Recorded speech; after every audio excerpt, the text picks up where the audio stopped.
Hello everyone, welcome to Anurima's makeover. আজকে আমি চলে এসেছি আবার একটা একটু অন্যরকম ভিডিও নিয়ে। তোমরা আমাকে অনেকেই জিজ্ঞাসা করেছিলে আমি গোপালের সিংহাসনটা কোথা থেকে কিনেছিলাম। যেহেতু প্রচণ্ড ল্যাদখোর পাবলিক হওয়ায় ভিডিওটা দিতে একটুখানি দেরি হয়ে গেল। তো যাই হোক, আমি সিংহাসনটা নর্মালি দোকান থেকে একটা নর্মাল সিংহাসন কিনেছিলাম। তো তারপরে ময়ূরের কিছু পালক দিয়ে আমি সিংহাসনটাকে একটু ডেকোরেট করেছিলাম। দেখো, এই সিংহাসনগুলো নর্মালি কোনো দোকানে পাওয়া যায়।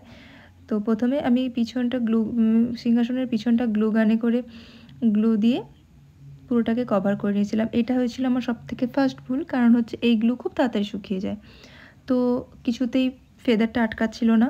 তো তারপরে আমি একটা একটা করে ফেদার একবার করে গ্লু দিয়ে তারপরে আটকাচ্ছিলাম।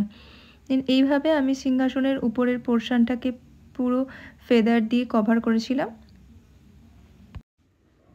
ছোট থেকে এই একটা স্বভাব আমার এখনও যায়নি, যে কোনো সিম্পল জিনিস কিনে তার উপরে নিজের ক্রিয়েটিভিটি প্রয়োগ করা। তো সেরকমই এই জিনিসটা কিনে তারপর আমি ভাবলাম এটা কেন এত সিম্পল রাখা যাক, এরপরে একটু তো কারুকার্য করতেই হবে। এই কারণে ছোটোবেলায় একবার দুবার দেওয়ালে ড্রয়িংও করতে গিয়েছিলাম, কিন্তু সেটা বাবা করতে দেয়নি।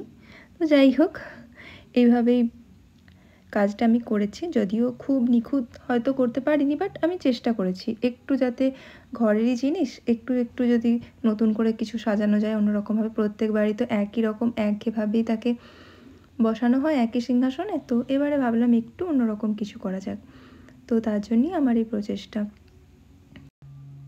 সিংহাসনের উপরের পোর্শনটা পুরোটাই কভার করা হয়ে গিয়েছিল, তো তারপরেও কিছু ফেদার আমার বেঁচে গিয়েছিল। তো ভাবছিলাম এইভাবে এখানে দিলে বেশি জ্যাবরা লাগবে কিনা, তো তারপরে দেখলাম না, বেশ ভালোই লাগছে। যেহেতু কৃষ্ণের বসার জায়গা, সেখানে ময়ূরের পালক দিলে ভালো লাগবে না, এটা যদি হয়ই না। তো আমি আমার যেগুলো পড়েছিল সেই ফেদারগুলো আমি ইউজ করে নিয়েছিলাম এইভাবেই। আর এটা হচ্ছে আমার সিংহাসনের ফুল লুক। দেখো, আমার গোপুসোনা বসেও পড়েছে এখানে। তোমরা সবাই জানিও আমাকে এই সিংহাসনটা আর আমার গপুকে কীরকম লাগছে। আজকের মতো এখানেই টাটা, দেখা হবে নেক্সট কোনো ভিডিওতে। গোপাল তোমাদের সকলের মঙ্গল করুক, তোমরা সকলে ভালো থেকো।